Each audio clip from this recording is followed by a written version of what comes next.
ಬತ್ತಿ ಬರಿದಾಗಿದ್ದ ಬಸವಸಾಗರ ಜಲಾಶಯಕ್ಕೆ ಈಗ ಜೀವಕಳೆ ಬಂದಿದೆ. ರಾಜ್ಯದಾದ್ಯಂತ ಸುರಿತಾ ಇರುವ ಮುಂಗಾರು ಮಳೆಯಿಂದ ಬಸವಸಾಗರ ಜಲಾಶಯ ಜೀವಕಳೆಯನ್ನು ಪಡಿತಾ ಇದೆ. ನಾರಾಯಣಪುರ ಡ್ಯಾಂಗೆ ಒಳಹರಿವು ಹೆಚ್ಚಾಗ್ತಾ ಇದೆ.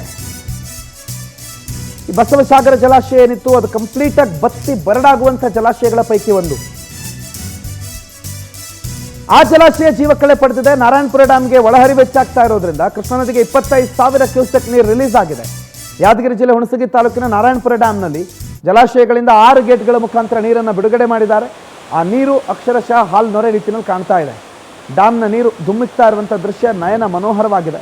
ಆದರೆ ಅಪಾಯ ಅಂತೂ ಇದ್ದಿದೆ. ನೀರು ಸಿಕ್ಕಾಪಟ್ಟೆ ಔಟ್ಫ್ಲೋ ಆಗ್ತಿದೆ, ಅಂದರೆ ಹೊರಹರಿವನ್ನು ಬಿಟ್ಟಿದ್ದಾರೆ. ಹಾಗಾಗಿ ಹೊರಹರಿವು ಹೆಚ್ಚಾಗ್ತಾ ಇದ್ದಂಗೆ ನದಿ ನೀರಿನ ಮಟ್ಟ ಹೆಚ್ಚಾಗುತ್ತೆ. ನದಿ ನೀರಿನ ಮಟ್ಟ ಹೆಚ್ಚಾಯಿತು ಅಂತಂದರೆ ನದಿ ಪಾತ್ರದ ಜನರಿಗೆ ಸಮಸ್ಯೆ ಅದು ಅಂತ. ನದಿ ಪಾತ್ರದಲ್ಲಿರುವ ಗದ್ದೆ ಬಯಲುಗಳು, ಕೃಷಿ ಜಮೀನುಗಳು, ಮನೆ ಮಠಗಳು ಕಂಪ್ಲೀಟಾಗಿ ಮುಳುಗಿ ಹೋಗ್ಬಿಡುತ್ತೆ.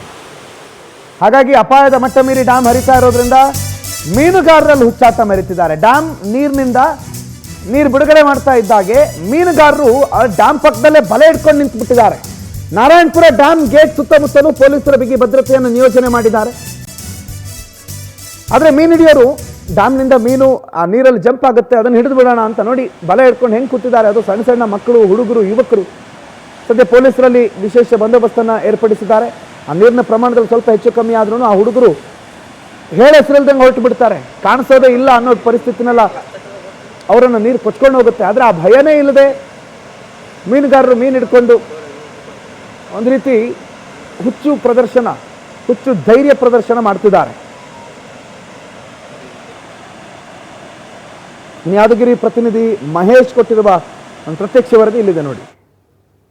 ಮಹಾರಾಷ್ಟ್ರದಲ್ಲಿ ಸುರಿತಕ್ಕಂಥ ಧಾರಾಕಾರ ಮಳೆಯಿಂದಾಗಿ ಈಗಾಗಲೇ ಯಾದಗಿರಿ ಜಿಲ್ಲೆಯಲ್ಲಿರ್ತಕ್ಕಂಥ ಬಸವಸಾಗರ ಜಲಾಶಯಕ್ಕೆ ಅಪಾರ ಪ್ರಮಾಣದಲ್ಲಿ ನೀರು ಕೂಡ ಹರಿದು ಬರ್ತಾ ಇದೆ. ನೀವು ನೋಡ್ತಾ ಇರುವ ದೃಶ್ಯಗಳಲ್ಲಿ ಕೂಡ ನಾವಿರ್ತಕ್ಕಂಥದ್ದು ಯಾದಗಿರಿ ಜಿಲ್ಲೆಯ ಹುಣಸಗಿ ತಾಲೂಕಿನ ಬಸವಸಾಗರ ಜಲಾಶಯದ ಮುಂಭಾಗದಲ್ಲಿರ್ತಕ್ಕಂಥದ್ದು. ನೀವು ನೋಡ್ತಾ ಇರುವ ದೃಶ್ಯಗಳಲ್ಲಿ ಕೂಡ ಈಗಾಗಲೇ 6 ಗೇಟ್ಗಳ ಓಪನ್ ಮಾಡಿ ಈಗಾಗಲೇ ಅಪಾರ ಪ್ರಮಾಣದಲ್ಲಿ ನೀರನ್ನು ಕೂಡ ಈಗ ಹರಿಬಿಡ್ತಾ ಇದ್ದಾರೆ. ಅದರ ಜೊತೆಗೆ ಇಲ್ಲಿ ಯಾವ ರೀತಿಯಾಗಿ ಅಂದರೆ ಸಂಪೂರ್ಣವಾಗಿ ರುದ್ರ ರಮಣೀಯ ರೀತಿಯಲ್ಲೂ ಕೂಡ ಒಂದು ಹಾಲಿನ ನೊರೆಯಂತ ಕೂಡ ನೀರು ಹರಿದು ಹೋಗ್ತಾ ಇದೆ. ಕೃಷ್ಣಾ ನದಿ ತೀರಕ್ಕೆ ಈಗಾಗಲೇ ನೀರನ್ನು ಬಿಡ್ತಾ ಇದ್ದಾರೆ. ಅದರ ಜೊತೆಗೆ ಜಿಲ್ಲಾಡಳಿತ ಏನು ಹೇಳಿದೆ ಅಂದರೆ ಪ್ರತಿಯೊಬ್ಬರು ಯಾರೇ ಆಗಲಿ ನದಿ ತೀರಕ್ಕೆ ಮತ್ತು ನದಿ ಹತ್ತಿರಕ್ಕೆ ಯಾರು ಹೋಗಬಾರ್ದು.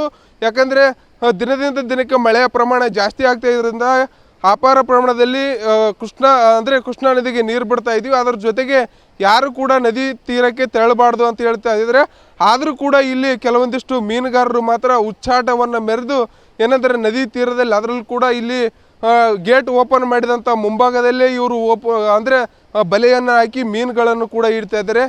ತಮ್ಮ ಜೀವಕ್ಕೆ ಸ್ವಲ್ಪ ಯಾವುದೇ ರೀತಿಯಾಗಿ ಭಯ ಇಲ್ಲದೆ, ಆತಂಕ ಇಲ್ಲದೆ ಕೂಡ ಅವರು ಹುಚ್ಚು ಸಾಹಸಕ್ಕೆ ಇಳಿದು ಈ ಒಂದು ಉಚ್ಚಾಟವನ್ನು ಕೂಡ ಮೆರಿತಾ ಇದ್ದಾರೆ. ಆದರೂ ಕೂಡ ಇಲ್ಲಿ ಜಲಾಶಯದ ಅಧಿಕಾರಿಗಳು, KBJNL ಅಧಿಕಾರಿಗಳು ಕೂಡ ಇಲ್ಲಿ ಒಬ್ಬರ ಪೊಲೀಸರು ನಿಯುಕ್ತಿ ಮಾಡಿ ಅವರಿಗೆ ಸೂಕ್ತ ಭದ್ರತೆಯನ್ನು ಕೂಡ ಇಲ್ಲಿ ನೀಡಬೇಕಾಗಿರ್ತಕ್ಕಂಥದ್ದು. ಮಹೇಶ್, ಪೌಟಿ ನ್ಯೂಸ್, ಯಾದಗಿರಿ.